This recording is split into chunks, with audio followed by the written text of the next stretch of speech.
Welcome back with a smiley face. A link of previous episodes is provided into the description of the video. You can also join us on Patreon to listen more unlimited audiobooks like this. You can also visit and shop our ebooks. His Revenge to Restitution. Episode 4. Chapter 23 to 29. I took a deep breath as the guards let me into the prison. I tried to push away the uncomfortable feeling I got in here. I had only been here a handful of times, but I never desired to go. Felix followed behind me dutifully, looking a little more tense than usual. Liam tried to force me to take both Azrin and Felix with me, but I put my foot down. That was total overkill. We only had a handful of criminals inside the prison, and there were 10 times as many warriors in here to guard the place. I was led down a few floors and finally to a corridor. This one had closed cells with open doors, similar to the ones that Gwen was held in. We marched to the end of the hall, where I was directed to the last cell on one side. I stood a few steps away from the door and looked inside. Vlad sat on the bed. He had a rubber ball in his hand that he was throwing at the opposite wall and catching again. He didn't notice me at first. I watched him for a few minutes, just throwing the ball and catching it over and over. His face looked sad and reserved, like he was just waiting for some accepted fate. Ahem, I cleared my throat softly. He caught the ball and turned his head. As he caught sight of me, his eyes widened, a little fear entering them. "El Luna," he stuttered as he scrambled from the bed. "Hello, Vlad," I said. "How are you?" He looked at me with absolute confusion. "Fine," he said softly. "Felix," I said, turning to my forever shadow. "Can we move somewhere to sit and talk? I think it would be more comfortable for the both of us." Felix shook his head, making me raise an eyebrow at him. With a suppressed sigh, he nodded. I let him link whoever while I turned back to Vlad. "I was hoping we could talk," I said. "Why?" Vlad blurted out, then caught himself. "I'm sorry, Luna. I don't mean any disrespect. I just don't understand." I laughed lightly at him. "Because I think you deserve a conversation, and you might be able to help me." A warrior came rushing toward us with a key to Vlad's cell. There was also a pair of restraints in his hands. As he unlocked the cell and moved to grab Vlad, I stopped him. "I don't think that is necessary. I am sure Vlad will cooperate."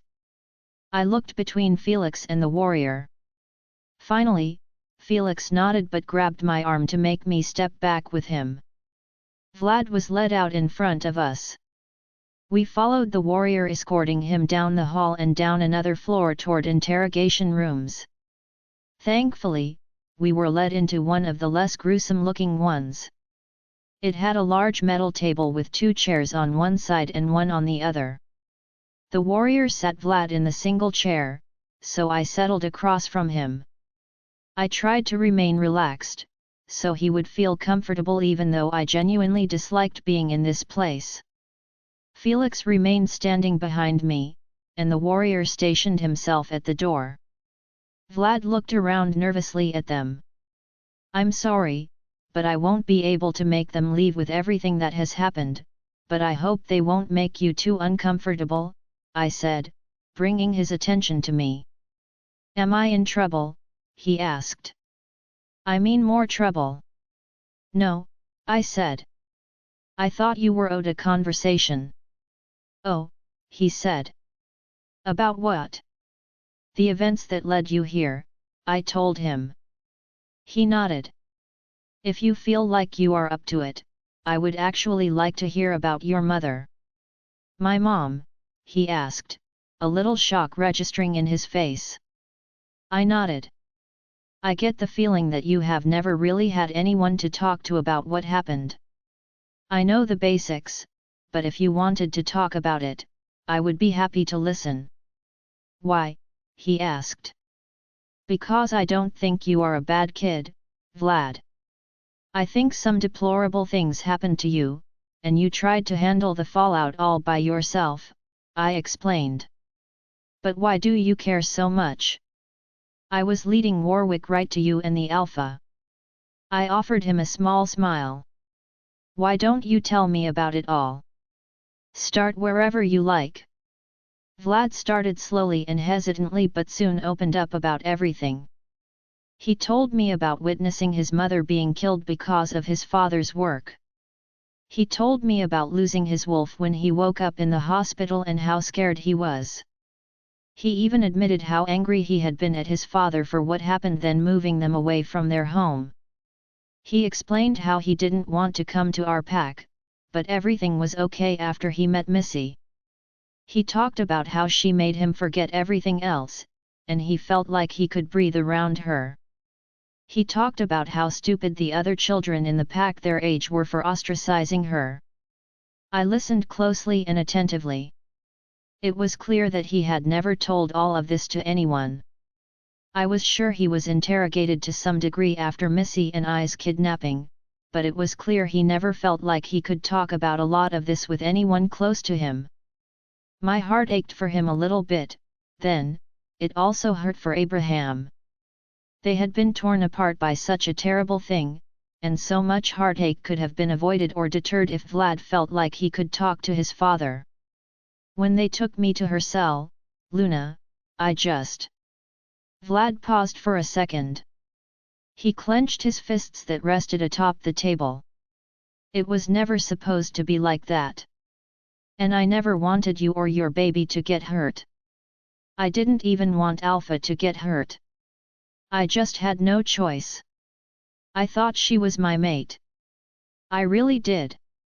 I reached forward and put my hand on top of his. I know, I told him. I believe you didn't mean for any of this. I thought out of everyone Alpha could handle him. He promised not to go near Missy or the other kids. Vlad was almost pleading with his words like he just needed someone to believe him. The important thing is that you came clean before it was too late. Everyone is okay, I told him. Except Beta Damien, he whispered. We are still hopeful, I said. Vlad shook his head. I know he is stronger than me, but he's been asleep too long. I don't know if you know this about me, Vlad, but I don't like to give up on people. I tend to be very forgiving and hopeful, I said. He looked at me, confused. While I don't condone your actions, I don't think you should pay for them with your life. Just like I don't think Beta Damien is lost to us. Vlad's eyes grew wide. Are you saying? He asked. I sighed. I can't make you any promises right now. Unfortunately, there are some tricky rules around all of this, and ultimately, your fate comes down to my mate. With a war going on, I can't promise that decisions will be made anytime soon. Oh, he said, deflating. But if you can help me with something, I think I may be able to arrange some things to make your stay here a little better, I told him. You'll bring Missy to see me, he sat up excitedly. I can speak to her about it, but I have to leave that choice up to her. I may forgive you, but I cannot tell her to do the same. But I will talk to her. I would also like to get you some school work in the hopes that you will be leaving here and rejoining the pack, I said. I guess that would give me something to do, he said. But what do you need from me? I need the cell phone you used to communicate with Warwick, I said. Missy. When Maddox called Liam later that night to tell him he would go on this little espionage mission, he asked Maddox to be ready the following night to leave. That gave me less than 24 hours with my mate before only Goddess knew when he would return. We spent much of the night in bed, cuddling and holding each other. Maddox was all soft touches and gentle kisses. It made me miss him already. Our only interruption was Sean coming over and knocking on the door. He brought a big bag of food with him from Liam. I suspected it was an apology. The next morning was filled with intimate time, satiating our wolves for the moment. Then we had to start packing and getting him ready to leave. As the minutes ticked by, my chest hurt more and more, knowing I would have to say goodbye soon. Maddox moved slower as we went too, so I knew he wasn't excited to leave. Finally, we grabbed his bag and headed to the pack house so he could speak with Liam before heading out. We walked hand in hand at a glacial pace, only slightly putting off the inevitable. We were surprised to find Langston at the pack house with Liam standing on the porch chatting. "Maddox," Liam greeted him. "I have some news." We joined them on the porch. "Oh yeah," he said. I gripped his hand tighter, a flicker of hope that he wouldn't have to go. "Langston is going to join you on this little journey," Liam said with a smile. "You can worry less now, Missy." Maddox relaxed a bit, feeling better about having an alpha with him, but I was still worried. "That's great," Maddox said. "Should we get going then?" Langston asked. "Yeah," Maddox said. "Let's give them a moment to say goodbye," Liam said, grabbing Maddox's bag. He and Langston went over to the small black car parked to the side of the drive. Maddox turned to me. He ran his finger lightly down my face. "I am going to miss you," he whispered. "I am going to miss you more," I argued quietly.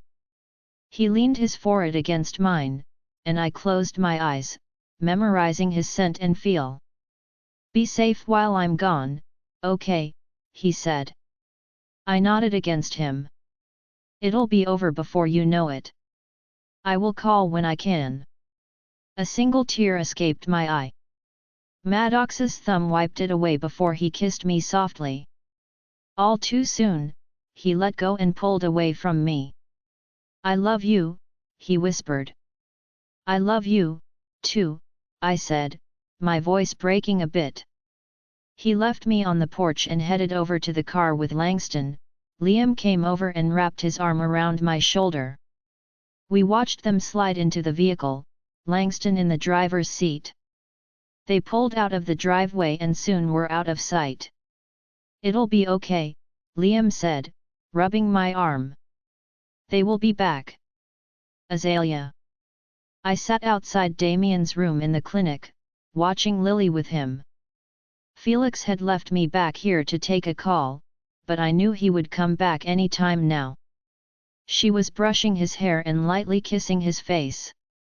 Her sweater hung loosely to her tall frame. Her skin was pale, and her usually shiny hair hung limply from a bun on her head. If this went on much longer, I wasn't sure how she would fare. I bit my lip, desperately wishing I could get through to Damien. Every time I got close, I hit this wall. I could push and get nowhere. I needed to try something else, but the question was, what? I closed my eyes, praying to the moon goddess to bring Damien back. He was too good of a man to let die like this. When I opened my eyes, Lily was sitting back down, holding Damien's hand in her lap. I decided to go in finally. Lily didn't move a muscle as I entered. "Hey," I said softly. "Hi," she whispered. "How is he?" I asked. "The same," she sighed. "Do you want me to?" I trailed off. She nodded her head, an absent expression on her face. She stood slowly, setting Damien's hand on the bed beside him. I took her spot and grabbed his hand. I looked at Lily through the corner of my eye before taking a deep breath and closing them. Just like every other time, I visualized my power and tried to push it toward Damien. Unsurprisingly, I felt resistance. This wasn't working, I couldn't get to him. Something surrounded him that wouldn't budge. Then I had an idea. What if I could wrap him in my power, my light? I couldn't break through one point, but maybe I could get through by coming from everywhere. I could usually only keep this up for a few minutes before I could feel it wear on me. I opened my eyes to check to see if Liam's uncle had come by. No one appeared out the window, but Lily had a scared look on her face. "What's wrong?" she asked. "I want to try something else," I said hesitantly. "Don't let anyone stop me, okay?" Lily looked worried. "Lee, what are you doing? Just trust me." I had no clue if this would work, but I couldn't do it lightly. I knew it would take everything if I could do it. But my gut told me this was the right thing to do. I closed my eyes again, changing my focus. I concentrated on Damien. I tried to feel him and spread my power over him, blanketing him entirely. At first, it felt like he was pulled away from me, but I pushed harder. I went until I felt like I was completely circuiting him. I poured everything I had at Damien, desperate to get closer to him, desperate to wake him up and bring him back to his family and mate. Then something snapped.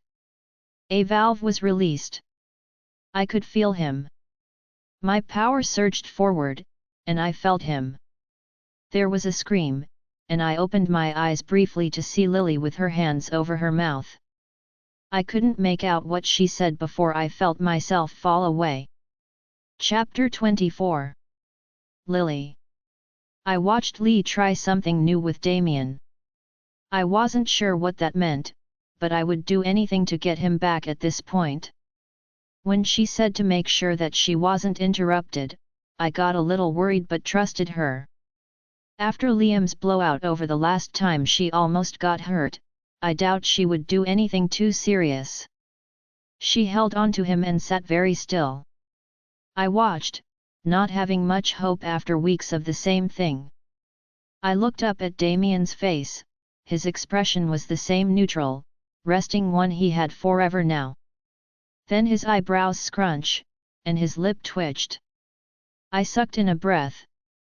Was something happening? His face relaxed, and I looked at Lise whose nose was bleeding.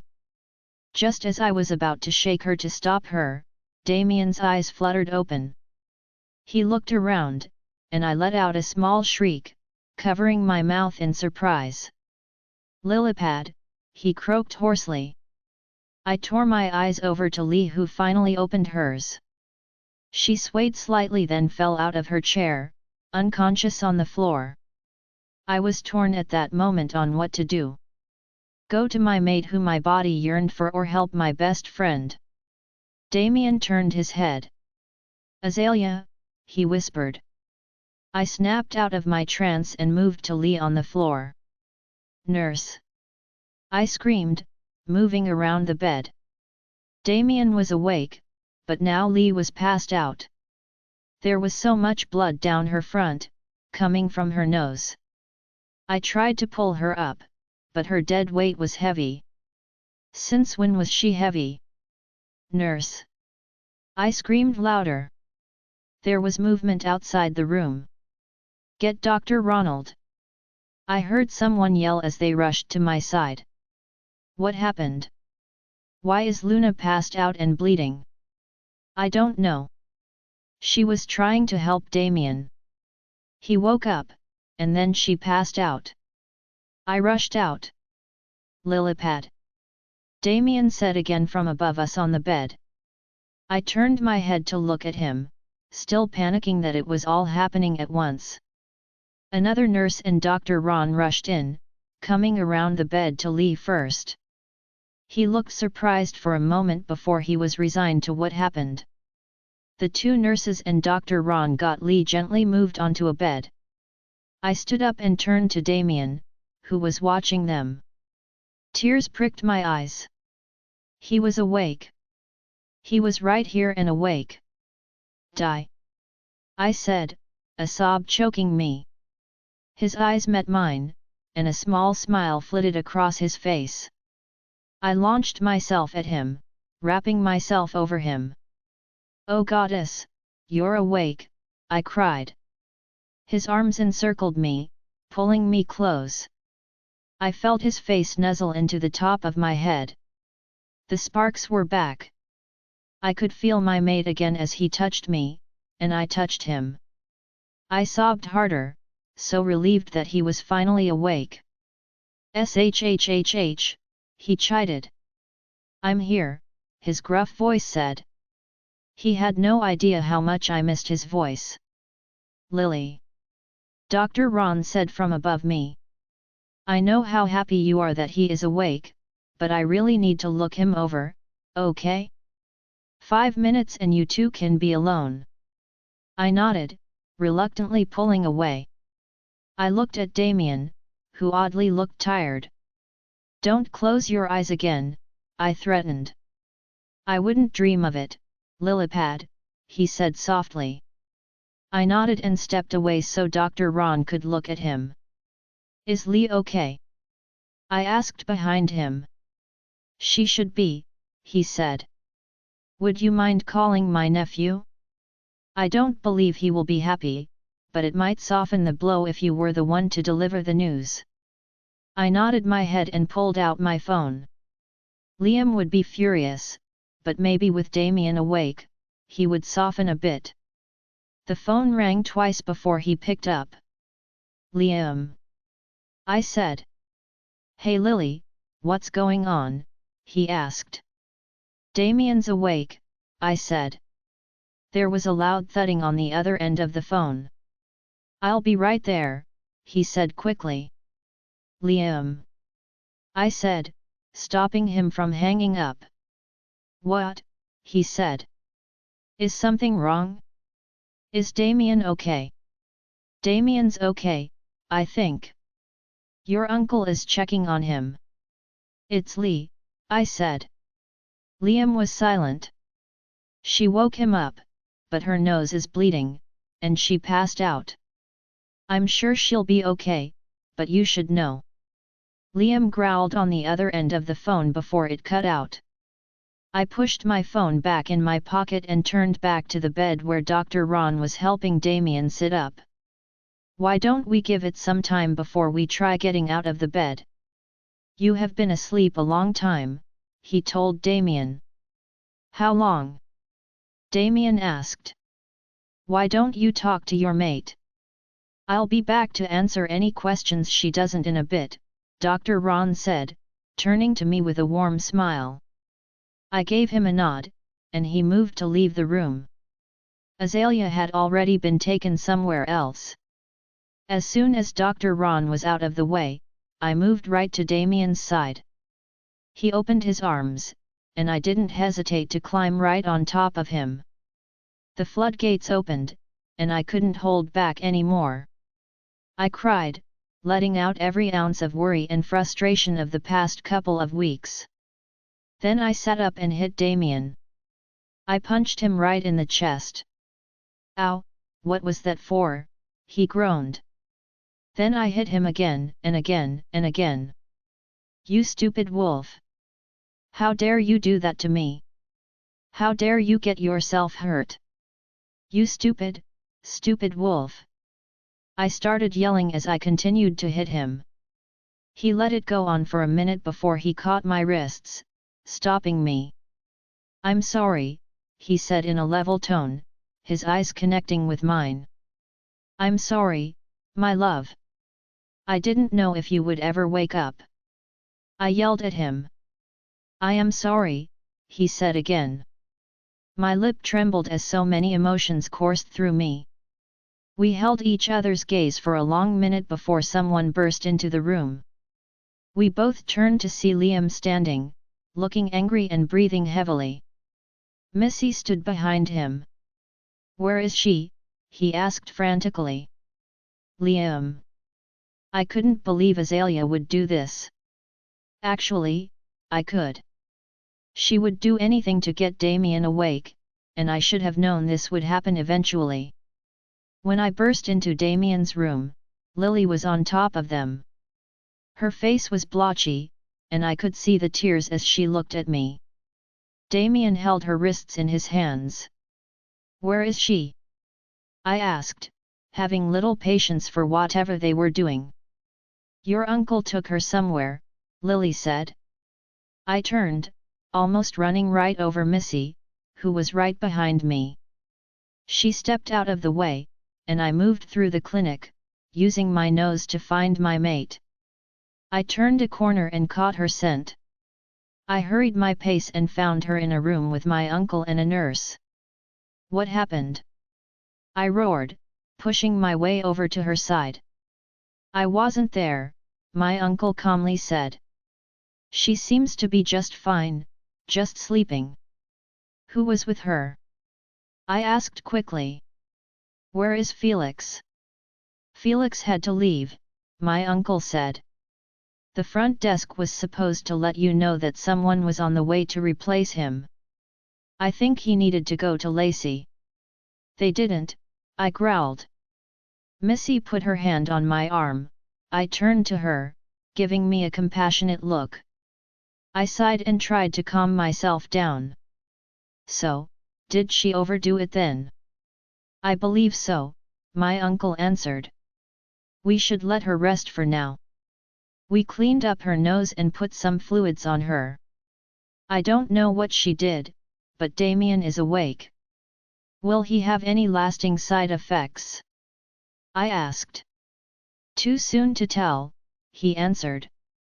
I thought it best to let him and Lily have some time before we started figuring any of that out.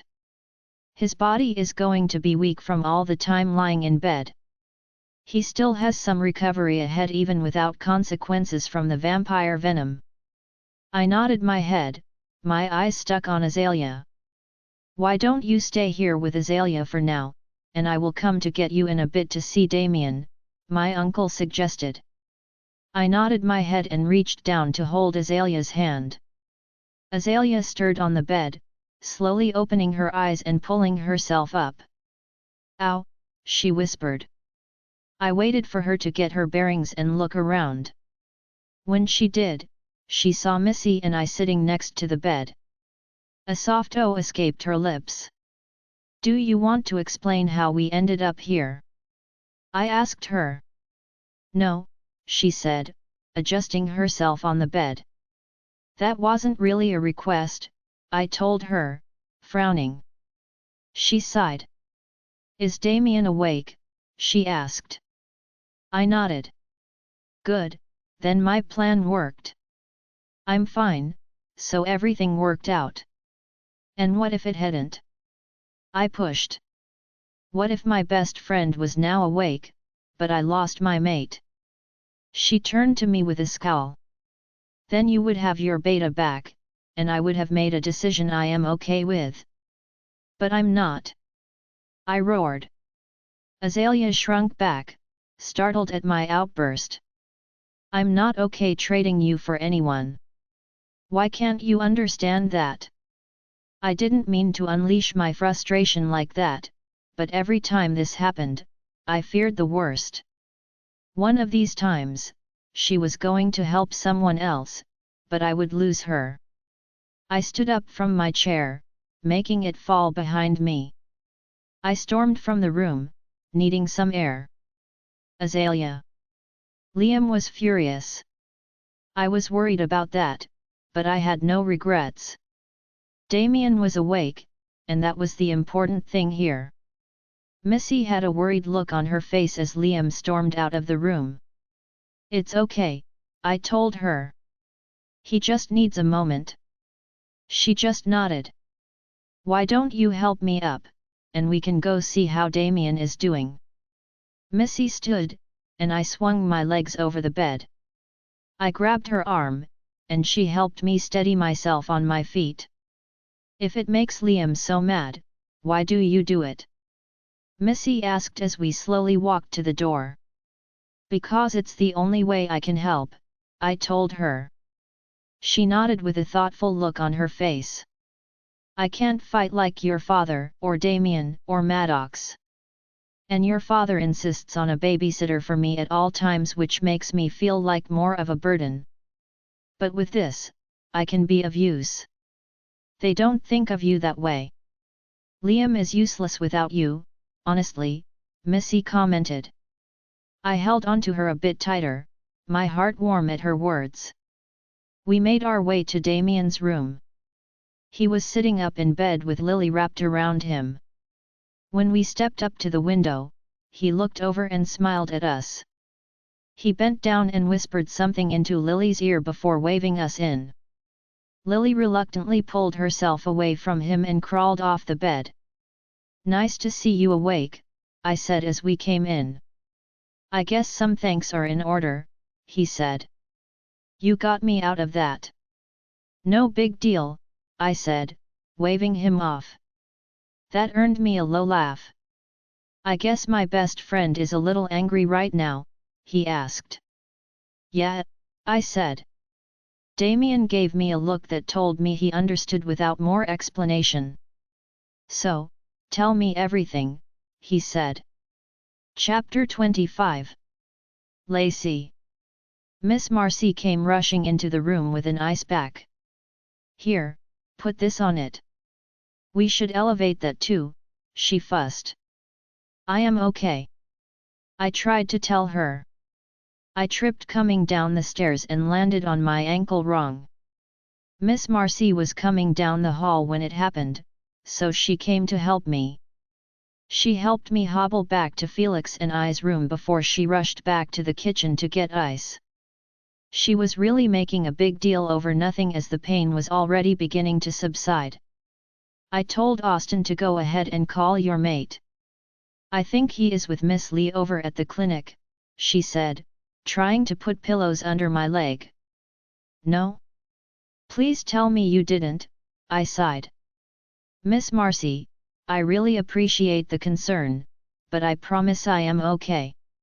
It definitely isn't broken, it will feel better in a couple of hours. It would make me feel so much better, she argued. Plus, Felix will want to know. You are his mate, and you're carrying his pup. My shoulders slumped in defeat. Miss Marcy had to be the kindest woman I had ever met next to my own mother. I didn't have to let her fuss over me long, though, because I heard thunderous footsteps, and Felix appeared in the doorway with wide eyes. He looked at Miss Marcy fussing over my leg and me sitting helplessly on the bed before crossing the room in just a couple of strides and scooping me up in his arms. He turned around to head back out the door when I stopped him. Felix! I snapped. Put me down, for God's sake! I tripped. He stopped in his tracks and looked at me. I'm okay. Please, this is too much. He looked at Miss Marcy, who was blushing slightly. I'll just leave this ice pack for you too. You should be in good hands now, Lacey, she said as she exited the room quickly. I sighed and looked back at my mate. He stepped backward until he hit the bed and slid down to sit on it. Are you hurt? He asked. I think I just rolled my ankle. It already hurts far less. I promise, I'm okay, I told him. Let me look, he said. He placed me on the bed next to him and pulled my leg onto his lap. He knew right away which leg it was because Miss Marcy had rolled up my pant leg. He picked it up carefully and started gently moving it and feeling along the joint. It hurt a little as he moved it around, but it wasn't anything unmanageable. He frowned at me when his inspection was done. Don't look at me like that. I didn't tell anyone to call you. I said quickly. He just nodded and started gently rubbing my calf. Now that feels amazing, I smiled, earning me a smile from him. I leaned forward and placed a kiss on his cheek. Do you need to go back to Azalea? I asked. He shook his head. Azrin was sent, he clarified. His gaze was a bit intense, and it was stirring up my wolf inside me. So, we have some time to ourselves? I inquired. He just nodded as his fingers moved down to my foot. My eyes fluttered closed, and a whisper of a moan escaped my lips at his heavenly caress. When I opened them, he had a smirk on his face, and his eyes were growing dark. He picked my leg up carefully. He gently pressed his lips to my ankle before dragging them down my foot all the way to my toes. He punctuated this with a kiss on the pad of each toe, sending shivers up my body. He set my leg down, and his hands traveled upward as my arms snaked around his neck. He shifted, his body coming over top of mine as I laid back on the bed. His hands kneaded and massaged their way up my sides as I let out little moans of happiness from his touch. "That feels good," I whispered. He bent over, burying his nose in my neck before leaving petal-soft kisses below my ear. "Felix," I breathed out. Every nerve ending in my body was lighting up for him. He knew how I would react to his touch and used that information to get what he wanted. Felix's kisses deepened as he moved along my jawline. Everything was escalating until my phone began to ring in my back pocket. "Ugh," I grumbled, but Felix continued. "Felix, I should get that." He huffed as he continued to kiss over my shoulder. I just giggled at him as I tried to wiggle away. "I should answer it," I told him through my laughter. He rolled his eyes and pushed himself up, hovering above me.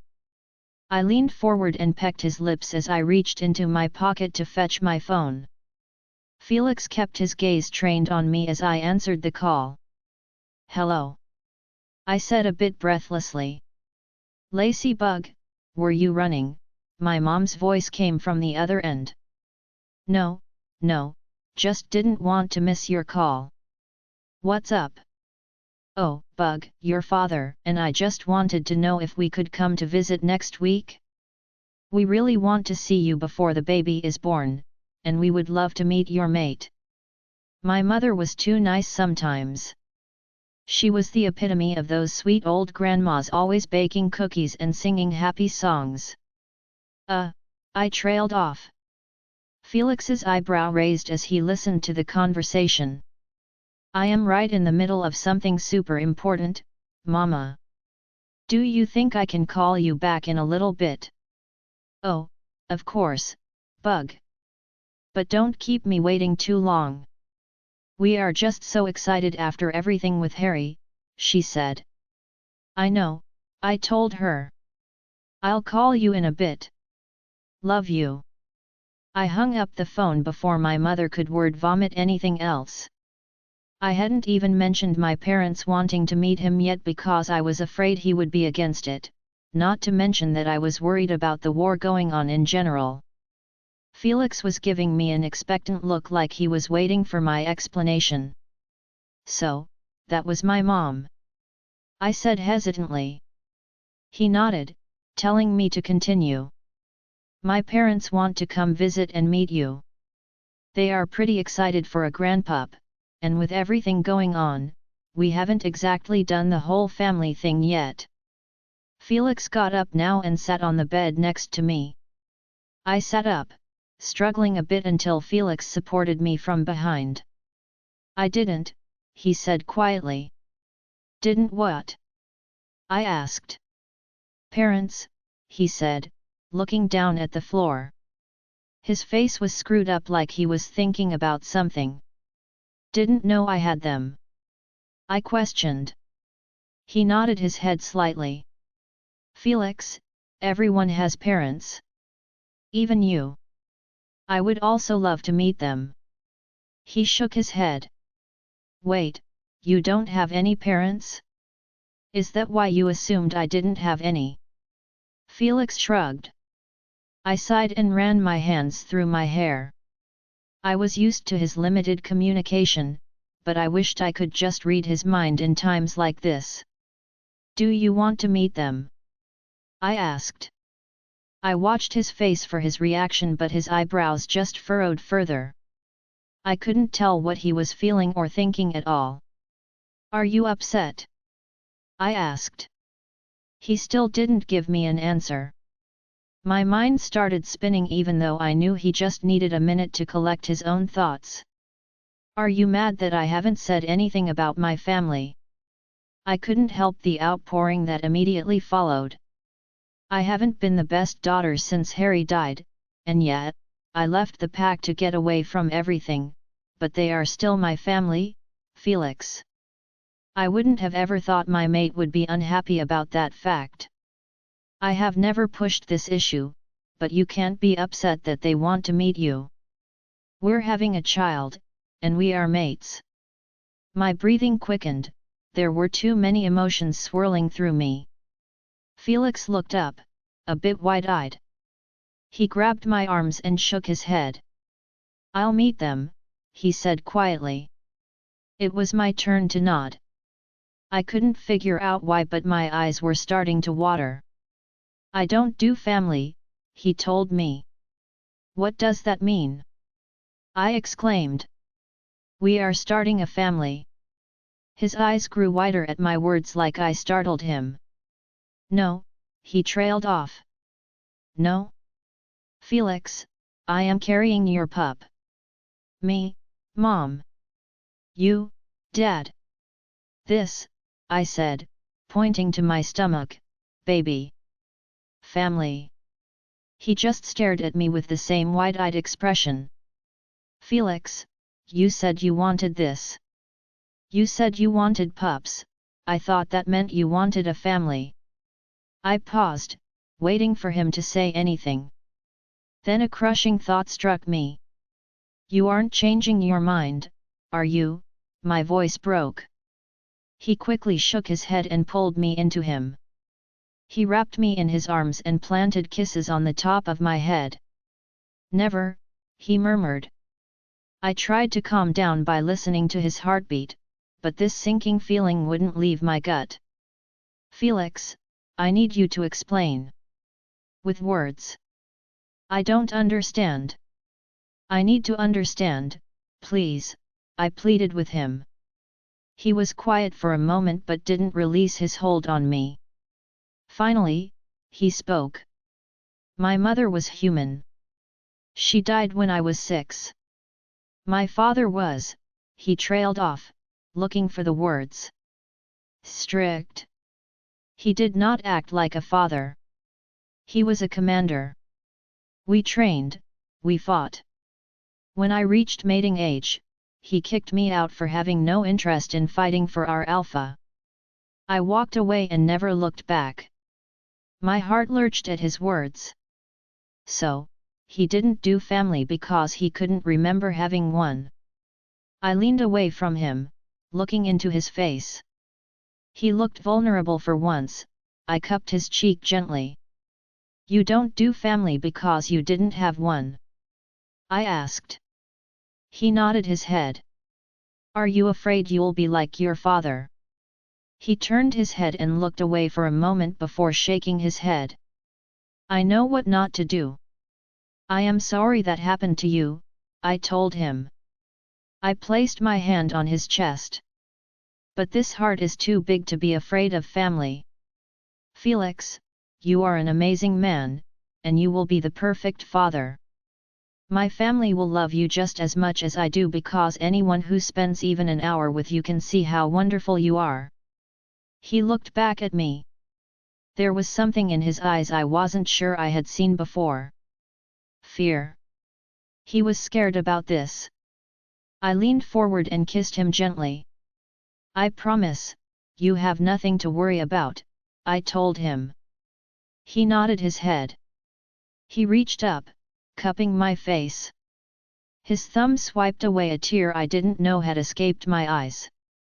His gaze turned to a questioning one like he wanted to make sure I was okay. I let out a shallow laugh. I said. He smiled gently at me. I will call my mom back later. But right now, I would like to revisit our alone time. I believe your lips were, I pointed to my neck right next to his mark. He smirked, and his whole body relaxed slightly. He gently turned us and laid me on the bed. I pushed my fingers through his short hair as his lips resumed their journey over my skin. Chapter 26. Liam Jr. Delilah and I sat under the big shady tree at the far side of the playground. She didn't feel like playing or swinging today, so we just sat under the tree. She wasn't very happy for the first day of school like everyone else was. "Isn't it great that we are in the same class?" I said, trying to get her to talk. She nodded her head, but her face still looked gloomy. "Our teacher seems really nice. Miss Jones." I tried again. She sighed. She pulled her knees up and rested her chin on them. "Do you want to play soccer after school? Or maybe we can see if Felix will throw the ball, and we can play baseball?" I asked. "Probably not," she whispered. "Oh, okay. We could watch a movie then?" "Mr. Austin said that we got a couple of new ones," I said. "I just want to sit here," she said, laying her head down so she was facing away from me. I suddenly felt kind of angry. She doesn't act like this, I am just trying to make her forget about her dad being asleep. "Fine," I said, standing up. "I don't have to hang out with you if you are just going to be sad and bratty." I didn't mean to yell at her, it just happened. She flinched a little and curled up tighter. "This is all you do, Lila, and it's boring. When you want to be my friend again, come find me." I turned to leave but heard her sniffle. My foot froze before I could walk away. "I just want my daddy back." I listened to her whisper. "You have your mommy and baby sister and even your big sister even if she moved in with her mate. But my daddy won't wake up, and I love him more than anyone else in the whole world. My mommy is sad, and my daddy isn't here." I turned around slowly and felt really bad looking at her. Was she crying? Did I make her cry? I kneeled down in front of her slowly, not sure how to fix it. Now I wanted my dad, he knew how to make my mom stop crying. He could tell me how to make Lila stop crying, but he was too far away to link. I tried to remember how he makes mommy feel better. I reached out and patted Delilah's shoulder softly. "I'm sorry," I said. "I shouldn't have gotten mad at you." She brought her head up. Her eyes were red, and her cheeks were wet. I didn't like seeing her like that. "I just want my daddy back," she said in a shaky voice. "When will he wake up?" "I don't know," I told her. I reached forward and hugged her. She put her head in my neck and squeezed me tightly. My shirt started to feel wet, but I didn't move. I just let her cry and hugged her. I needed to ask Dad how to make her not sad, I didn't like seeing my best friend cry. Lemon. I decided to take a couple of days off after the incident. Azalea assured me that she wouldn't count them against my paid vacation days, but I wasn't worried about that. I was concerned about those guys coming back. Axel came by later that night. He was wearing different clothes and smelled freshly showered, but he also brought some takeout from the Italian restaurant in town. I didn't hesitate to let him in because I was still feeling nervous. We ate in comfortable silence, and he helped me wash the dishes. He lingered before he left, telling me that he would keep his phone right next to him if I needed anything. He was banging on my door the next morning, about an hour after I usually get to work, worried because I hadn't shown up. He relaxed when I explained that I just wanted to take a day or two off. He came by multiple times a day while I stayed away from the inn. He brought dinner every night, and we ate together, washed the dishes, then he would head home.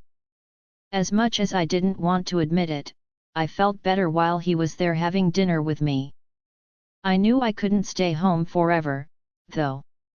The night before, I told Axel I would be at the inn the next day, and he promised to come by to check on me. When I exited my house the following day, he was waiting outside to walk me to work. We walked in comfortable silence, and he surprised me by coming inside the inn. I went into my office to put my things down and came back out a few minutes later to find him sitting on the couch, flipping through a magazine. "What are you still doing here?" I asked from behind the counter. "I thought I would stay here today," he said casually. "Why?" I asked. He shrugged. "I am sure you have better things to do. Thank you for walking me this morning, but really, you don't have to stay at the inn all day." "What if I want to?" he asked. I sighed. "I guess I can't stop you. I have paperwork, though. So, I'll be in my office. Ring the bell or something if you need me." He gave me a bright smile and nodded before I turned and headed back to my office. For the whole rest of the day, Axel was my silent companion. When I left my office to check on some notes left for me about rooms, he followed. When I went downstairs to get the model number for the dryer that wasn't heating properly, he followed. He was by my side the whole day and even more attentive when people came in or spoke to me. It gave me this weird sense of calm even though I wanted to be annoyed by him. At dinner time, I was in my office working on the schedule for the coming week. He knocked on my door, getting my attention. "You should take a break," he said. "You didn't eat lunch today." I grabbed my half-eaten orange and waved it in the air. "I munched," I said, turning my eyes back to the spread in front of me. "I am behind." I bit my lip, trying to concentrate. Axel came behind my desk and grabbed the fruit from my fingers. "This is not a meal," he said plainly. He snatched my pen from my hand and tossed it on the desk before grabbing my arm and pulling me up. "Come on, food time." His hand shifted down to hold mine, and he pulled me from my office. A blush crept up my cheeks as I stared out our locked hands while he led me to the dining room. We were almost full for the night, but one small table was open in the far corner. Axel beelined in that direction. He pulled a chair out for me and gave me an expectant look. I huffed but sat down. He sat across from me with a charming smile on his face. "What?" I asked. "Nothing," he said. "No, really," I said. "You pulled me away from my responsibilities. You can at least tell me what you are smiling about." "That's fair," he said. "I'm smiling because you look exceptionally cute when you get all huffy like that. And I am pretty confident that you are a little relieved to be taking a break." My jaw dropped open. What I was interrupted by one of the servers bringing us plates of food. I looked down, confused. "We didn't order yet." "Oh, I took care of it before I came to get you," he said, grabbing his utensils. He had a victorious look on his face. "So you just knew I would have dinner with you? What if I went home?" I asked. "You have had dinner with me a few times now," he pointed out. All I could do was blush and look away. "Plus, if you would have left, I would already know." I was sitting in the front room. "You can work as late as you want after dinner, just take a break and breathe for a minute, Supergirl." "Supergirl? Yeah, you're just like Lee. You take on the world like a superhero, and nothing gets in your way until everything is taken care of," he observed. All I could do was blink at him. He casually started eating, grinning at me. I stared blankly at him for a solid minute, not sure exactly how to respond to his comment. Finally, he said, "Lemon, eat." I looked down at my plate and grabbed my fork. I slowly took a bite of the special for tonight, chicken and roasted vegetables over rice. I ate slowly. This was not much different from the last few nights, only Axel and I ate here at the inn instead of at my house. No one came over to bother us, which was fine with me. Axel finished before me but waited patiently for me to finish as well. When I was done, someone was there immediately to grab our plates, and I suspected Axel was doing the wolf silent mind talk thing. "Can I go back to work now?" I asked him. "Can I walk you?" he asked with a charming smile. "To my office?" I asked. He nodded, still smiling happily. "I guess," I answered, shaking my head. We both stood, and Axel walked next to me as we exited the dining room and headed back to my office. After our 30-second walk I turned to him. "Thank you for the break. I appreciate the company," I said. "Oh, the pleasure was all mine," he said happily. "I'll see you later. You know you can just go home." "I will be okay," I told him. "What if I don't want to?" he asked. "I guess I can't make you," I said with a shrug. "But you will be pretty bored." "I'm not doing anything interesting." He just nodded. "I'll see you in a bit," he said, turning and walking back around the desk toward the sitting area. I sighed and went into my office. As I sat at my desk, I just couldn't concentrate. Everything I tried to do, my mind would wander to Axel. Wondering if he was still sitting in the waiting room, wondering what he was doing. I sat back, groaning in frustration. Looking at the clock, it had only been 2 hours since dinner. The dinner staff should be gone for the night, and the only person left would probably be downstairs washing linens. Since I wasn't getting anything done, I decided I might as well go home for the night. Maybe tomorrow I could get that pest off my mind. I just needed him out of my space so I could think clearly again. I grabbed my bag and put away my stuff before heading out to the front. There was a lamp on in the sitting room and a dim light coming from the dining room, but nothing else was on. I also didn't see Axel anywhere. A strange feeling crept up my spine. Was I really expecting him to be here still? Did I want him to be here? I shook my head, shooing away those thoughts. I was perfectly capable of walking home by myself. I grew up in this town, there was no reason to be worried after Axel. I made my way out from the desk and over to the front door, but my hand paused on the knob. My fingers shook a bit. "What is wrong with me?" "Lemon," a soft voice said from behind me. I whipped around, a small gasp escaping my lips as my heart raced. But my eyes fell on Axel, who stood a few feet away looking worried. I grabbed my chest, trying to calm myself. "Axel!" I exclaimed. "Don't do that." "I'm sorry.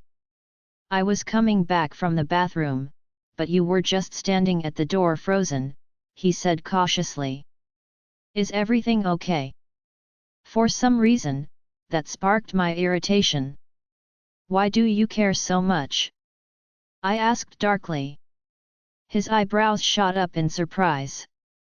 "You don't have to stay around here and watch me. I'm a grown woman. I can take care of myself." He listened to my words as they kept coming. "I don't need some babysitter always in the background, ready to swoop in and handle all my problems." He started slowly stepping closer to me. "I am not fragile or afraid of everything. I am the manager here and can take care of everything perfectly fine." He stopped only a couple of inches away from me. "I don't need you to hover and watch me like I am going to freak out any second." His hand came up and slammed onto the door beside my head. I stopped, stunned into silence.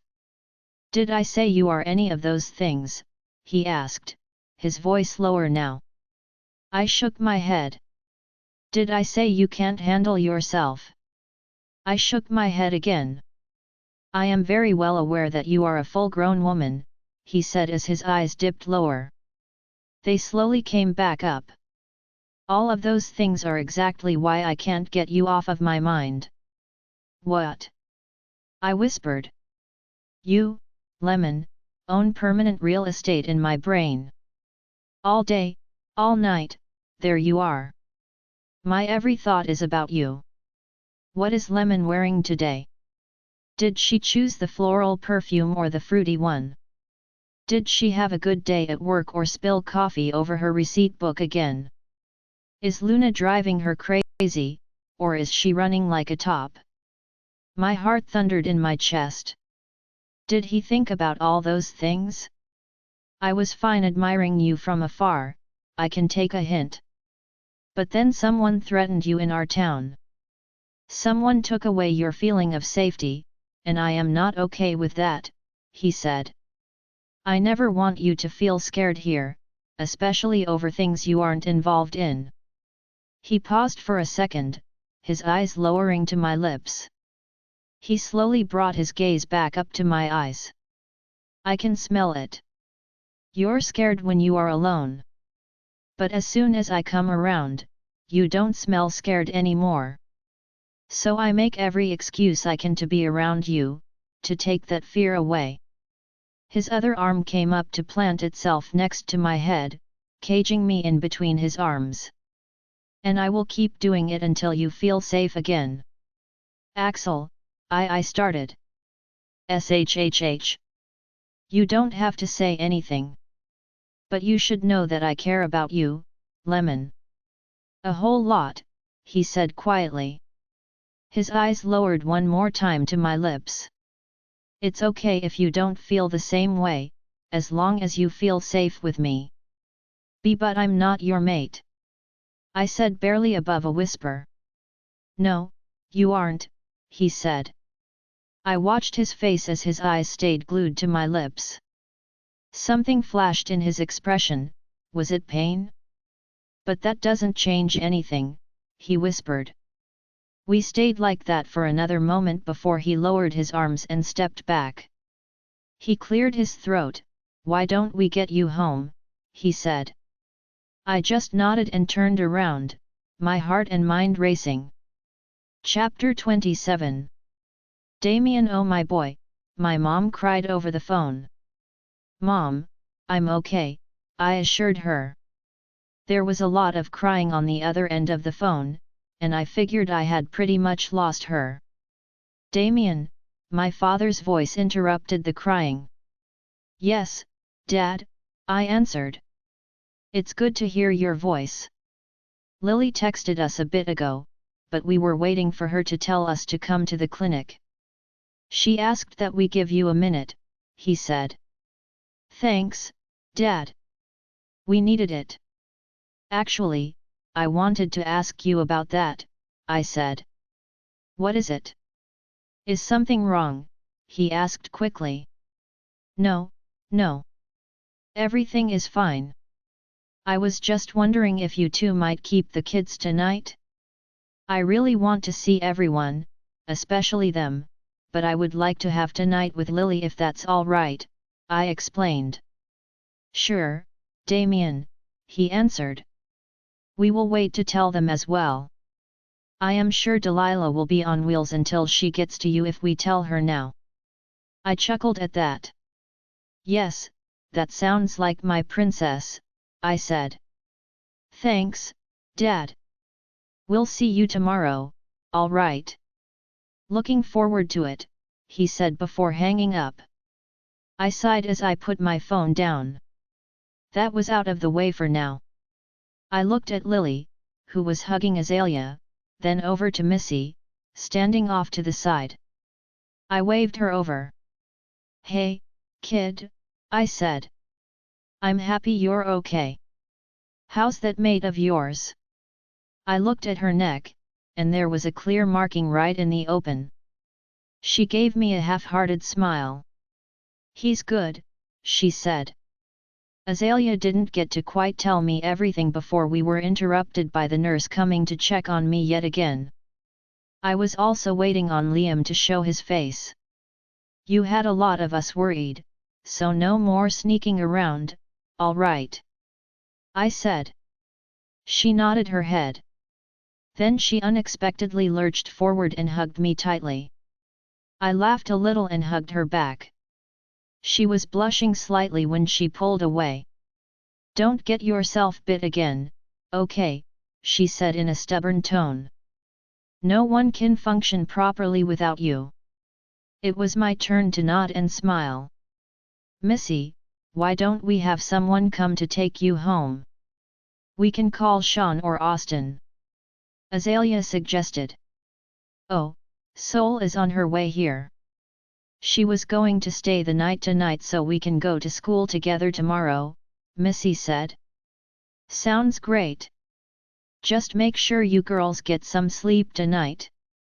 I don't want to hear from the principal that you were late on the first day back," Azalea said in her mom voice.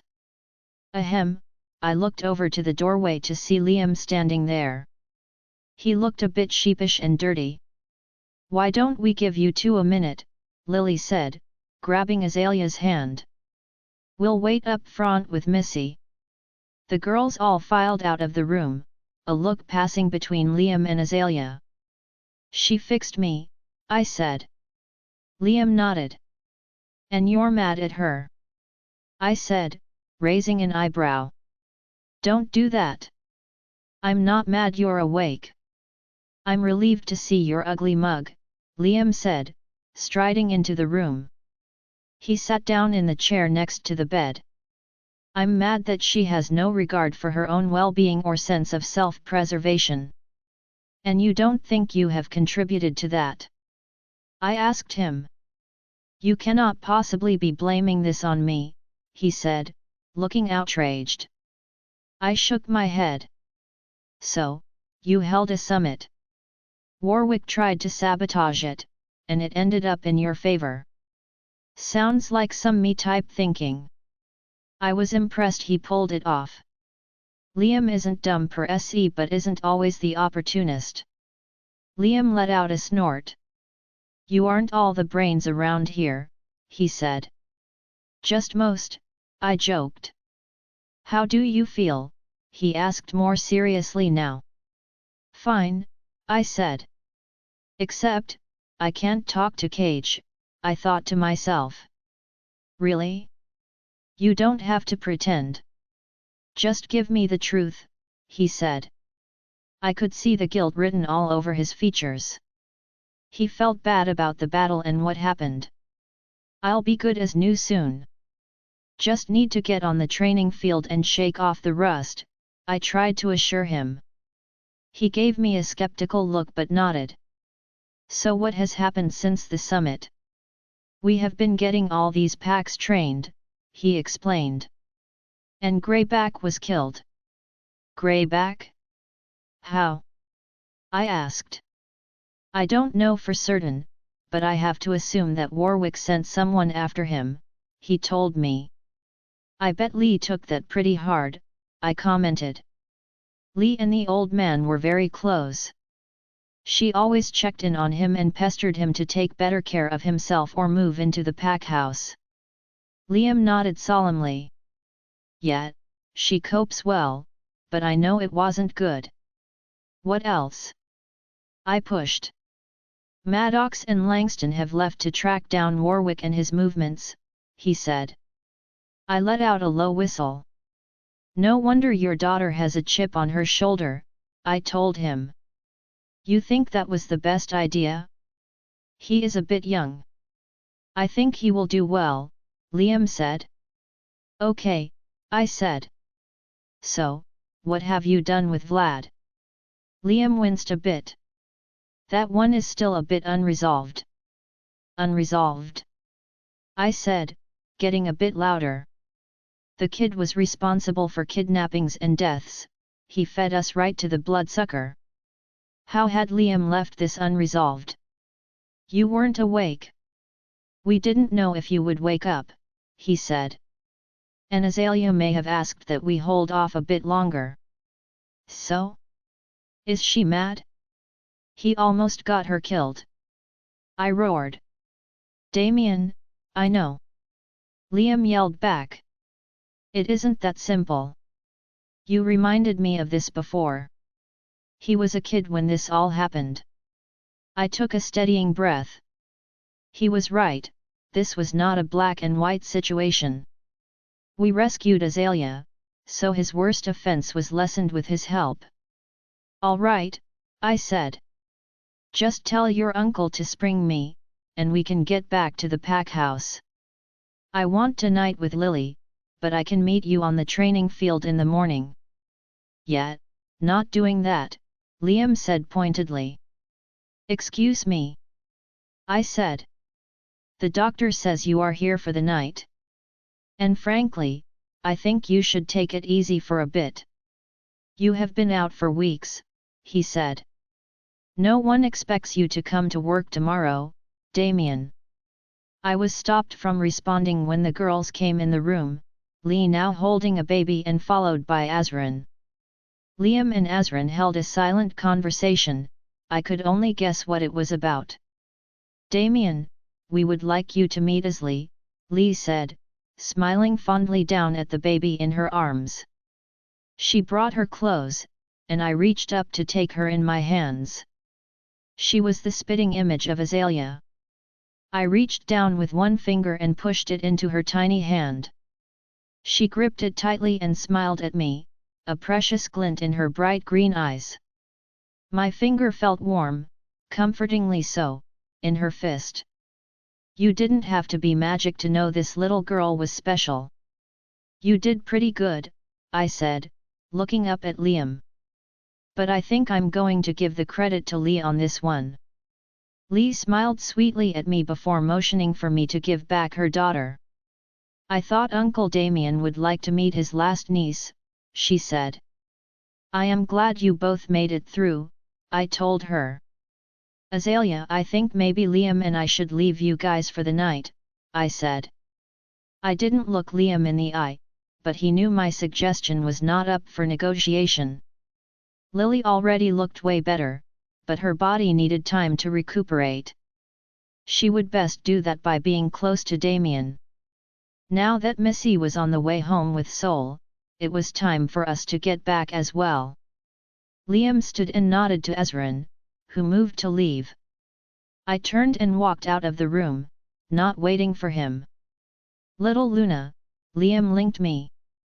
Please don't run away. I sighed and slowed my pace until he caught up with me. We left the clinic and walked quietly for a minute.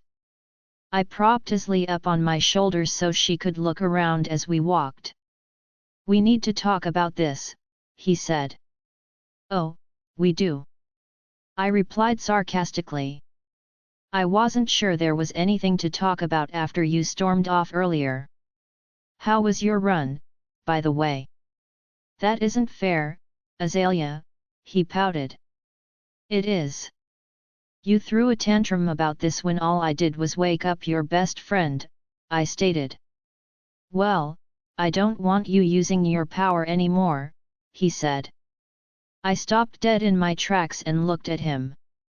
He slowed down and paused his own steps. You are not serious right now, Liam Blackfur, I said. I watched him carefully.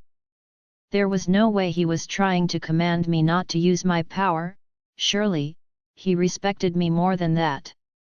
I am very serious, Azalea.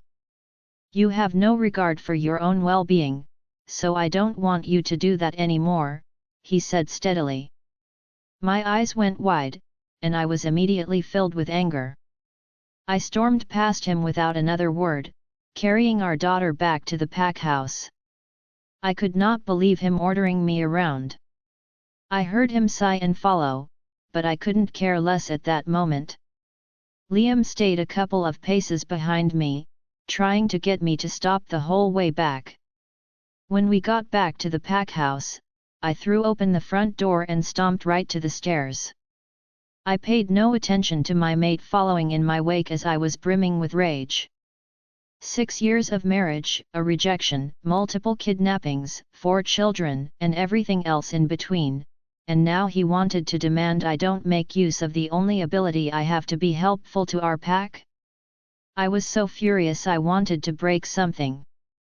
When I got upstairs, the boys were in the hallway wearing pajamas. "Mommy, can I read my baby a story before bed?" Leo asked. "Sure, let's read Asli a story, but just one, okay?" I said, reining in my temper for their sake. Leo grabbed my hand and led me into his room, Junior following us. I let Leo hold his baby sister while I read the story to them. After that, I tucked Leo in and took Asli to her crib while Junior headed to his room. I stopped in his room to kiss him good night, but he was just sitting on the bed with a contemplative look on his face. "What's wrong, bud?" I asked him. "Nothing, Mom. It's man stuff," he said sadly. I had to stifle my laugh.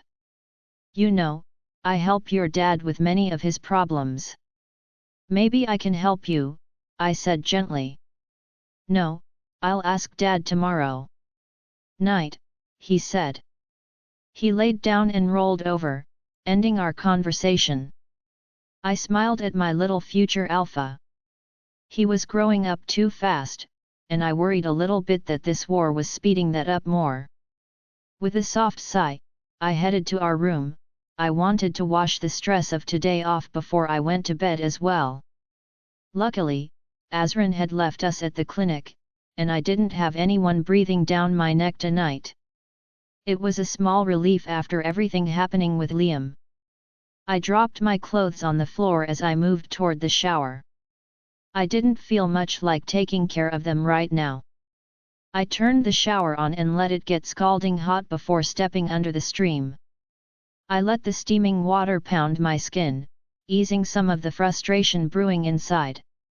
I stood there for a few minutes, just enjoying the hot water before grabbing the soap and cleaning up. By the time I felt clean, I heard the bathroom door opening. I stood under the water, waiting to see what he would do.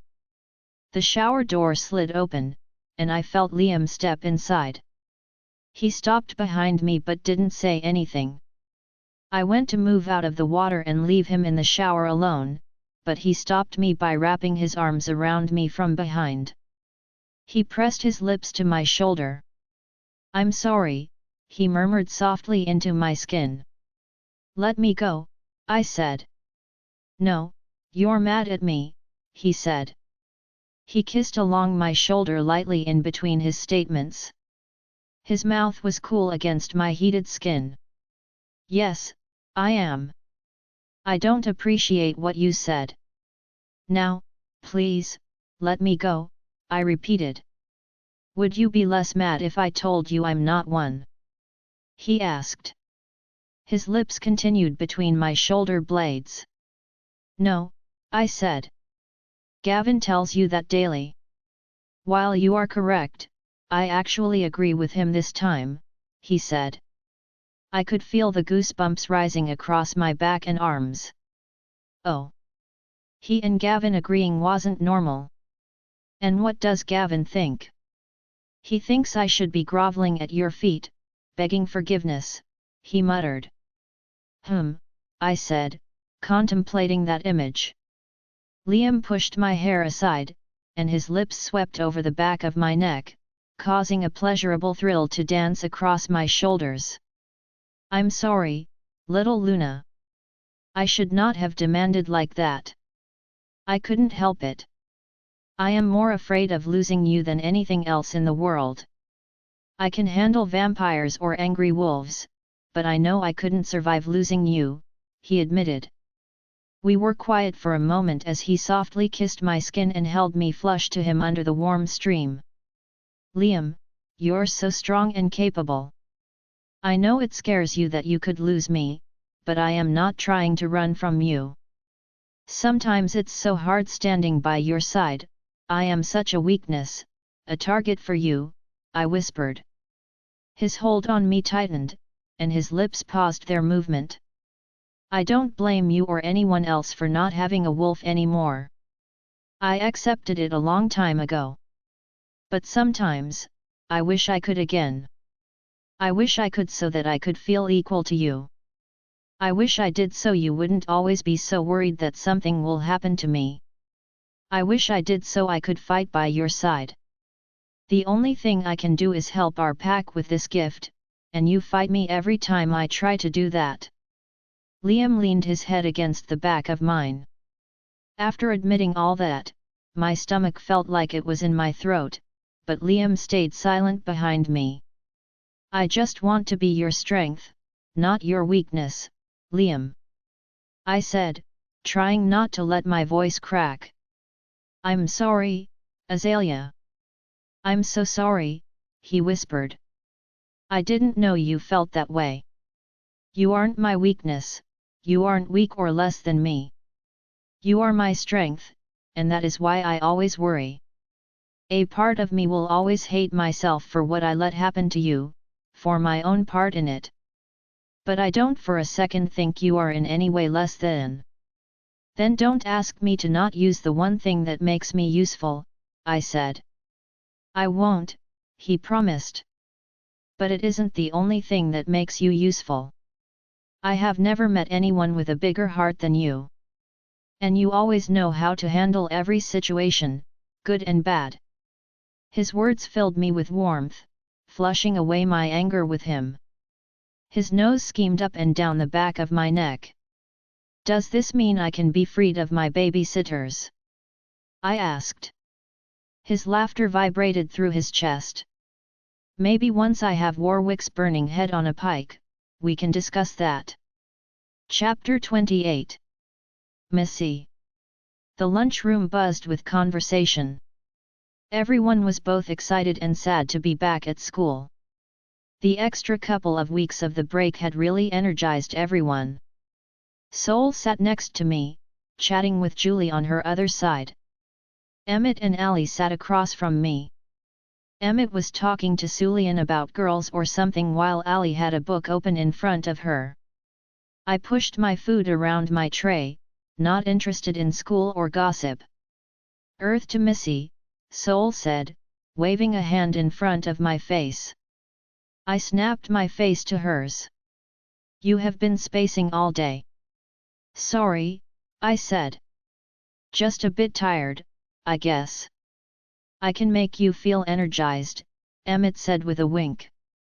An empty water bottle flew at his head, and everyone looked at Julie.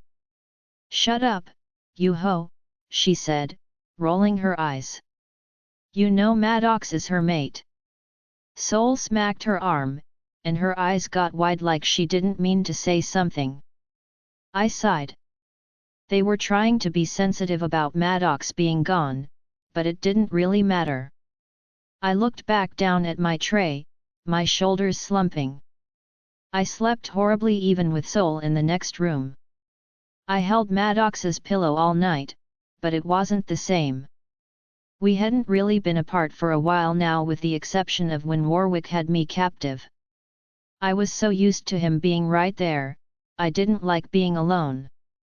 Sulian nudged my arm. Maddox is a tough dude. You shouldn't worry so much.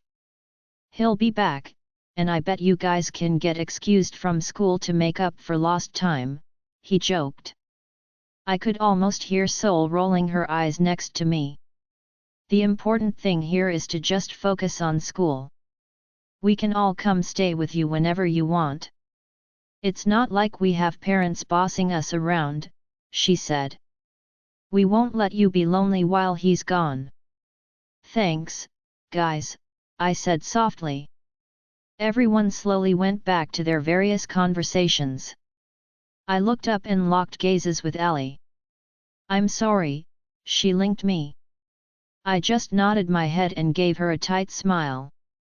As lunch continued, everything started to feel suffocating.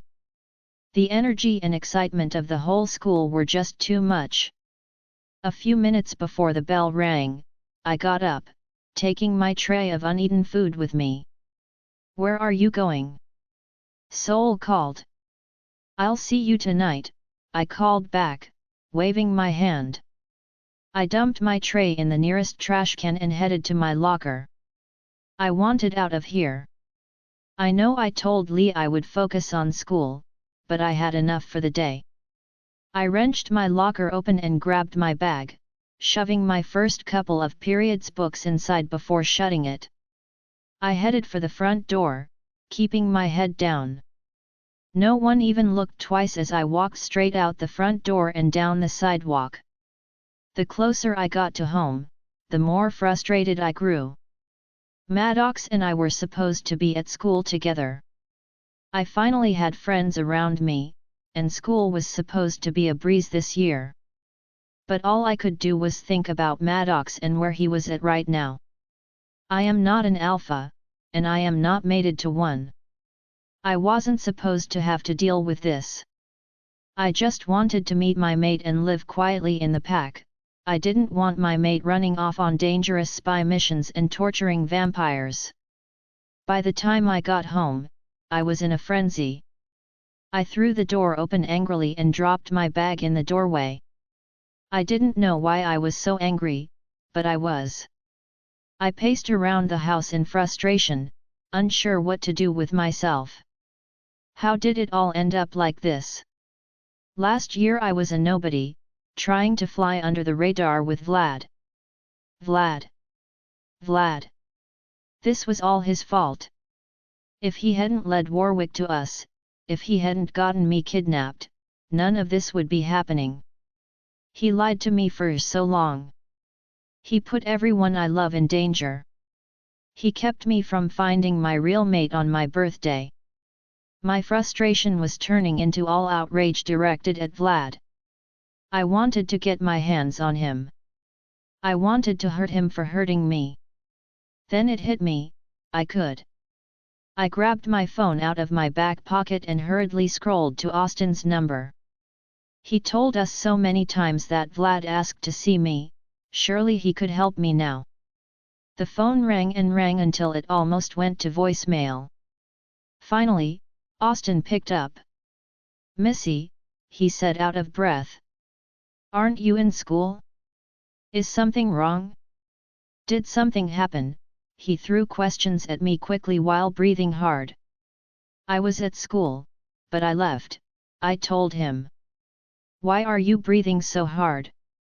There was a loud thump from the other end of the phone, then a groan. "No reason," he huffed. "I thought I heard someone in the background." "Why did you leave school?" "Bad day," I said. "But that's not why I called. I need your help. You can't just leave school. You know Luna will have my head if I don't tell you to go back," he said. "And you told me." I am politely refusing. "Call it a mental health day. Now, are you going to help me or not?" I asked impatiently. I was trying not to let on how angry I was. I didn't know if he would get me down to see Vlad if he knew I would punch him right in the throat and possibly let Holland take a chunk out of him. He let out an audible sigh. "Is this like super important right now?" I was sort of in the middle of something. "Well, we are both more susceptible to Alpha and Luna wrath if we wait too long," I said. "Missy, what exactly are you calling to ask me?" "Kid, I don't know if this is the best idea anymore," Austin said as we walked toward the prison. "You said he kept asking to talk to me." "Just let me talk to him," I said. "I need to do this. I need closure on all this." I batted my eyelashes at him. Austin threw his head back and groaned. "You. Look, if your parents get mad, you're taking all the blame," he said. "And to think Abigail was doing the bendy thing," he muttered. I internally gagged. I did not want to know what the bendy thing was. When we got to the entrance, the guards let him through while giving me skeptical looks. I kept my head down and walked close to Austin. Half the reason I never went to see Vlad was not wanting to come here. It also never felt right with Maddox. It felt like forever before Austin stopped in the middle of a hallway and turned to me. "Okay, I will open the door and let you talk to him only because I know you too well to think he could hurt you," he said. "But I am staying close by, okay? Make it quick." I nodded my head. My heart was thundering in my chest. I hadn't seen Vlad since he came to my cell in Warwick's mansion. I felt my anger-fueled confidence slipping a bit. Maybe this wasn't the best idea. We walked to the end of the hallway, where Austin unlocked one of the doors. He turned to me and stepped back, letting me step inside. My gaze was on the floor, and I slowly brought it up to see Vlad sitting on the bed with a look of shock on his face. "Missy," he said in disbelief. I nodded curtly. "Vlad. I can't believe you're here," he said, scrambling to his feet. I was losing hope. Austin walked away, leaving us alone. I looked away from Vlad, emotion clouding my vision. I took a steadying breath. "I thought it was about time to clear the air," I said. "I'm so glad you came.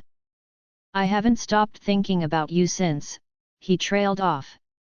He took a step toward me, and I took one back. "I don't know where to start," he said quietly. I couldn't look at him. My anger and frustration were now mixed with hurt and sadness. Vlad had been my rock for so long, I thought he would be my mate. I was so wrong, and I let him hurt me in the worst way. "Missy, say something," he whispered. "I came here on a mission," I said as I looked around his tiny cell. "I wanted to hurt you. I wanted to give you back even a little of the pain you caused me." My eyes landed back on him, and I really looked at him this time. He was paler if that was even possible, but he was thinner too. He looked sad. "I was going to hurt you so I could walk away and never look back." I reached up and touched the mark on my neck. Vlad's eyes followed my hand, and I could see the hurt flash across them. "Now, I just don't get it. I don't get how you could be so cold, so heartless, but at the same time, be the best thing in my life? Am I that stupid? Or just entirely blind?" My voice was rising. I hadn't planned on any of this. I just wanted to hit him and get it out of my system. "Missy, you did this." I pointed at him. "You messed it all up. You brought that stupid vampire to us, endangered my mom and baby sister. Got my brothers kidnapped. And almost got me killed. Now my mate is off tracking down the bastard so my dad can kill him. How can you cause so much calamity with no remorse? I do, and then you are just going to ask me to come here repeatedly? Why? Haven't you hurt me enough? Haven't you done enough? How did I not see it all that time? For 2 years, you were just spying on our whole pack behind my pack, and I never knew." My body was shaking now. I couldn't tell if I was mad or upset, it was all coming out at once. "Missy, please, calm down," he said, raising his hands and stepping forward. "No!" I shouted, stepping back. "You don't touch me!" Vlad stopped. "Okay, but I need you to know that I regret everything I did," he said. "I hated every minute of what I was forced to do. I never thought there was a way out. I never wanted you to be hurt, and that is why I did it." I looked away from him. "I don't know who is the bigger at this point, you or me. It's me, and it always will be. I should have gone to your father in the beginning, and none of this could have happened. Missy, I am so sorry I hurt you and your family. I know I don't deserve your forgiveness, all I wanted was the chance to apologize now that you're safe." I crossed my arms and tried to blink away the tears that were threatening to form. Vlad continued, "I can't say I am glad that Maddox is your mate, but I am happy that he makes you happy. You deserve the world, Missy. I hope Maddox gives you everything you want in life. If he survives this mess we're in now," I shot at Vlad angrily. "I hope he does," Vlad said. I looked back at him, and his expression was sincere. "You don't deserve to lose your mate. I was wrong about coming here. I should have stayed home and eaten a pint of ice cream. I looked back at Vlad. I closed the distance between us and watched as his eyes grew impossibly wide. Then I raised my hand and slapped him across the face. The sound echoed off the walls of his cell into the hallway. Vlad didn't move. He just stared at me, and I stared back. Then my hand moved again, I hit him again. I kept hitting him, and he took it. Then hands closed around my wrists. "Missy, that's enough," Austin said loudly behind me. I froze, gasping. "That's enough." Austin gently let go of me and stepped back. Vlad reached up and cupped his reddened face. I turned to leave. "I'm sorry," he said again, making me pause. "I will never be able to make up for everything, but I am so sorry. Your mom asked for my help, and she offered to help me get out of here. I helped her but told her I deserved to stay. They can keep me locked up the rest of my life, and I wouldn't fight them. I deserve it. I'm sorry, Missy." I didn't look back before I left his cell and strode down the hall. I didn't bother to wait for Austin, I wanted out of that place. I quickened my pace and almost ran from the prison. When I hit the outside, I didn't stop. I went straight for the trees, shifting into my wolf. I needed to run. I need to clear my head and get myself under control. Maddox had been gone for 48 hours, and I felt so lost. Chapter 29. Azalea Felix, seriously, aren't Lacey's parents coming to visit today? You can go be with your mate, I fruitlessly tried. Liam will be here any time with Damien and Lily. What could happen to me in the meantime? Felix raised an unimpressed eyebrow, clearly not convinced with my argument. In his defense, the last time he left me unattended, I pushed the limits of my gift and passed out. "Fine," I trilled. My phone chimed with a notification. I looked at it to see that Liam would be back right before the school bus dropped the kids off. That was timed well because I would be able to collect the kids and bring Lucas and Delilah right to their dad. I sent Liam a quick message back and went back to the ever-growing work pile on my desk.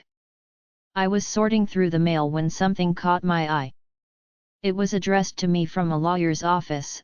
I tore it open carefully and removed the contents. There was a typed letter on a letterhead from the law office and an envelope with my name in a finicky scrawl. I read the typed letter first, my heart pacing as I got through the packet. The last page was a check. I covered my mouth as tears welled in my eyes. Mr. Greyback had set up a life insurance policy and made me the beneficiary, and I had no idea. There was a safety deposit box as well that was now mine. My fingers traced over the other envelope with my name on it. I opened it carefully and pulled out a letter and a key. "Azalea. I'm proud of you, child. Even if you're mated to a ruddy black fur, you are a good girl. If you are reading this, I'm gone. I suspect I am no longer a burden to you, even though you wouldn't just let me be.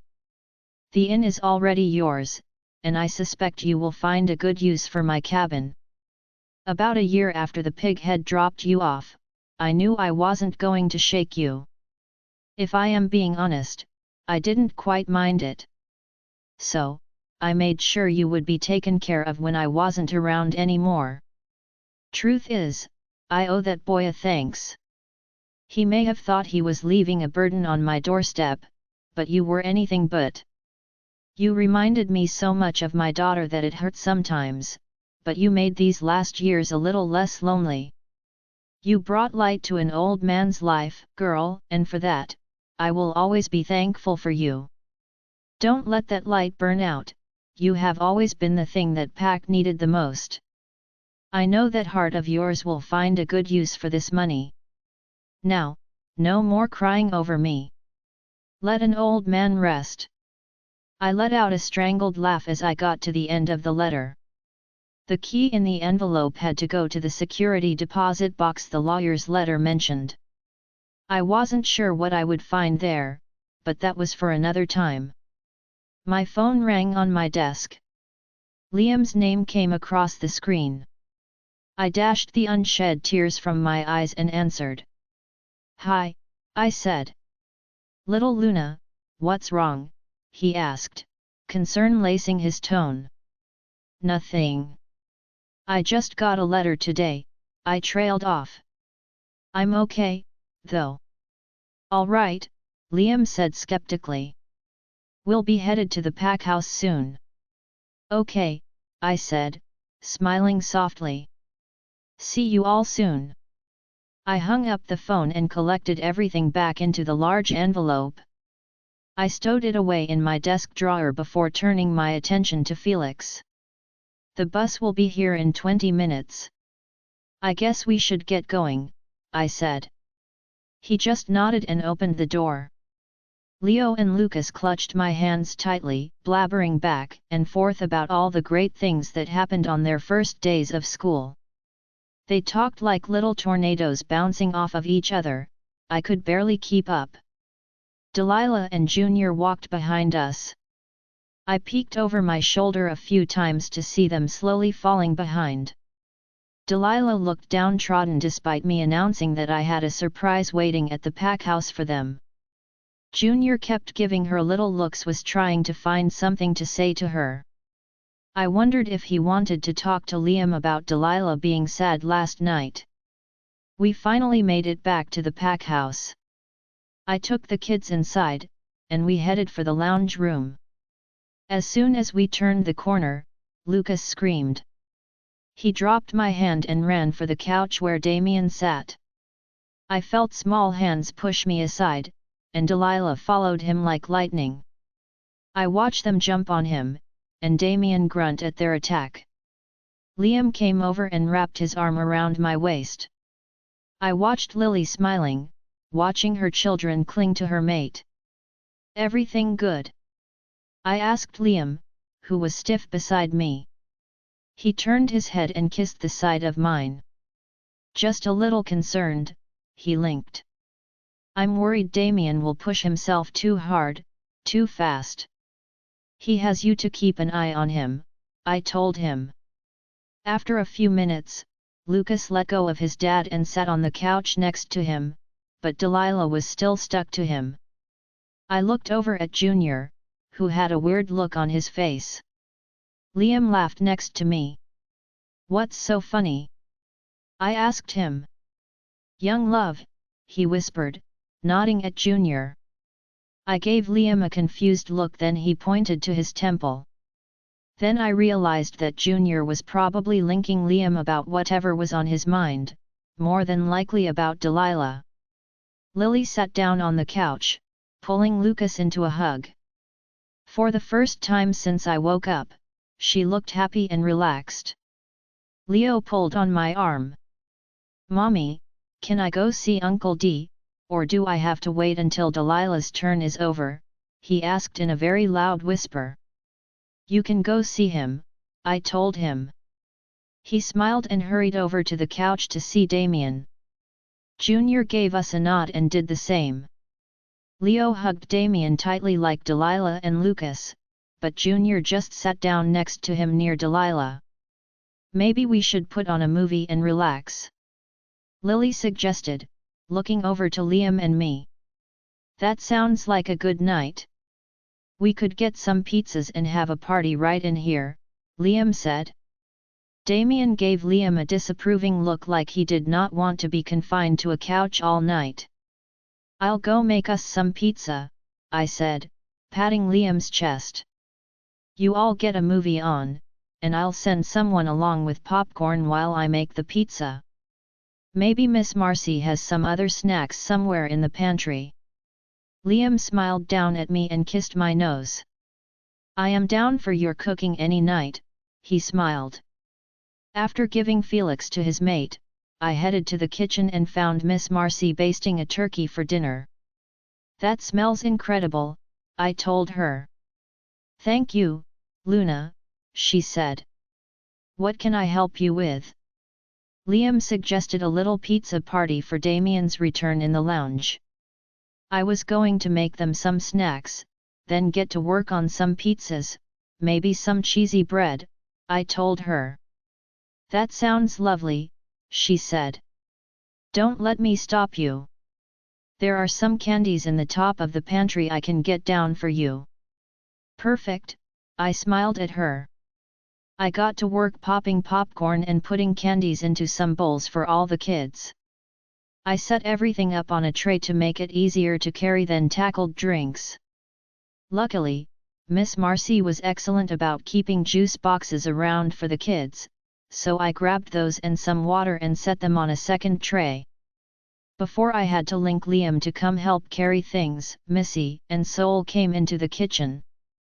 Hey, Lee, Missy called. She looked dirty almost. Her clothes were wrinkled and a bit messy, and her hair was tied up messily on the top of her head.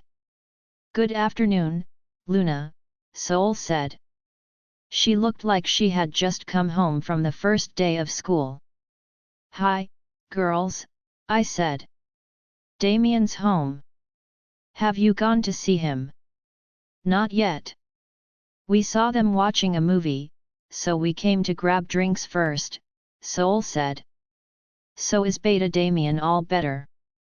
Well, he's awake and feeling good, so we're taking it as a positive sign, I told her.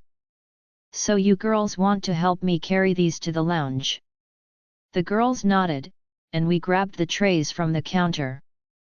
When we walked in, Liam paused the movie, happy to see Missy. There's my little girl, he said. How was school? I knew he was checking to make sure she went. He didn't know that I had already called the principal first thing in the morning to check the attendance. Soul looked like she was about to say something, but Missy elbowed her and said, Fine. She set the food tray down on the table and moved to sit down. Leo hopped right off Liam's lap and wedged himself between Soul and Missy on the couch. Hey there, cutie, Soul said, smiling at him. Hi Miss Soul, he said with a cheesy grin on his face. Are you girls staying for dinner then? I asked. Missy nodded. Yep, she said, popping the pea loudly. You know you are welcome to stay here until things are back to normal, Liam told her, avoiding Maddox's name. It's cool, she said. We just didn't feel like cooking tonight. Allie is coming over later, too. I'll make some extras so you guys can take it home, I told her. Thanks, Luna, Soul said happily. Late night cold pizza is the best. Everyone laughed at her while Leo piped in, I like cold pizza too. Lacey. When my parents texted me they were almost to the pack house, Felix was hovering in the lounge welcoming Damien home with everyone. Azalea said she was going to the kitchen to make pizza. I came over to ask her if Felix could be released, and she happily agreed. Felix, on the other hand, was not so keen on leaving his job, but I could feel how nervous he was. Azalea practically pushed him out of the room behind me and then headed to the kitchen before Liam could sick another tale on her.